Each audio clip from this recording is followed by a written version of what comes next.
wanaag badan baa naga dhaxeeya wadanka Soomaaliya wanaag fiican arrimo fiican baa naga dhaxeeyaan arrinkan yar oo muhiimka hadda la bumbuuninayo ma rabno inuu wanaagii naga dhaxeeyay ilaa waqtigii doorasho ilaa waqtigii xornimada aan helno labada wadan iyo labada dad inay lagu ciyaaro marka waxaan rabnaa nabadgelyo anigana maadaama aan ahay nin Soomaali ah awalan waxaan ahay horta nin Kenyan jinsi ahaan iyo dhiig ahaan in Soomaali baan Soomaali meelay ka timidbo Soomaalida Ethiopia Soomaalida Djibouti Soomaalida Soomaaliya Soomaalida qurbaha joogan wadankan ana madax u ah qorana waan sheegay wadankan Soomaali intay ku haystaan wadan kale ay ku haystaan malaha adduunka Uganda bay ku haysanin Ethiopia bay ku haysanin Djibouti bay ku haysanin waa sababtana waxa weeyo madaxda iyo bulshada ani aan kamid ah ay ku leeyihiin wadanka Kenya wasiirada Soomaaliya carruurtooda wadanka degan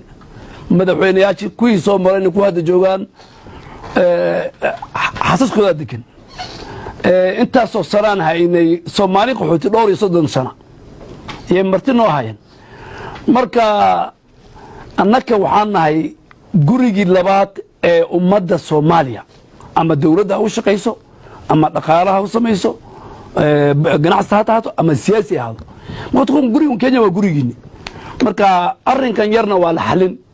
marka yaa la bumbuulinin laakiin markii miiska la fariisto ani miiska waxa uu soo fariisanaya anigoo nin Soomaali ah oo kamid ah dawladda madaxweyne Uhuru Kenyatta oo baarlamaanka Kenya uu hogaamiye u ah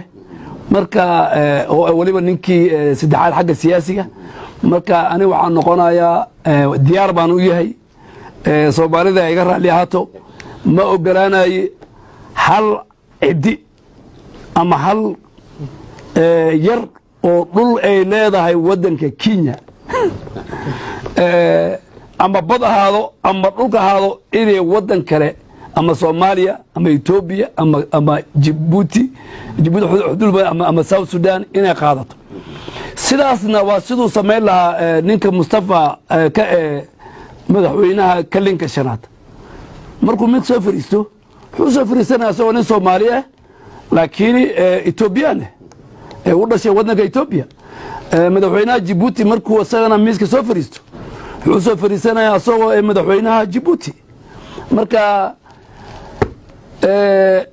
maalintii waxaan nahay wadamada aan u dhalanay habeenkina waxaan noqonaynaa niman Soomaali ah ani madaxweyne Farmaajo iyo kuwa kale telefoonada isku diraynaa shahwaan la cabi karnaa laakiin maalintii ogaan xiranno dharkii iyo awoodii iyo wadankan ka dhalanay marka Soomaalida waxaan ilaa nin madax oo Soomaali ah oo waliba wadani ah oo wadanka Kenya u dhashay yaanahay marka sidii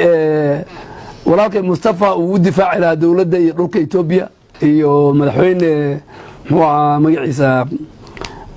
Umar madaxweyne Djibouti Umar Geele marka waxaan leeyahay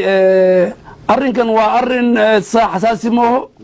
labada wadan way heshiinayeen annakana waxaan rabnaa inuu si fiican heshiis ku dhamaado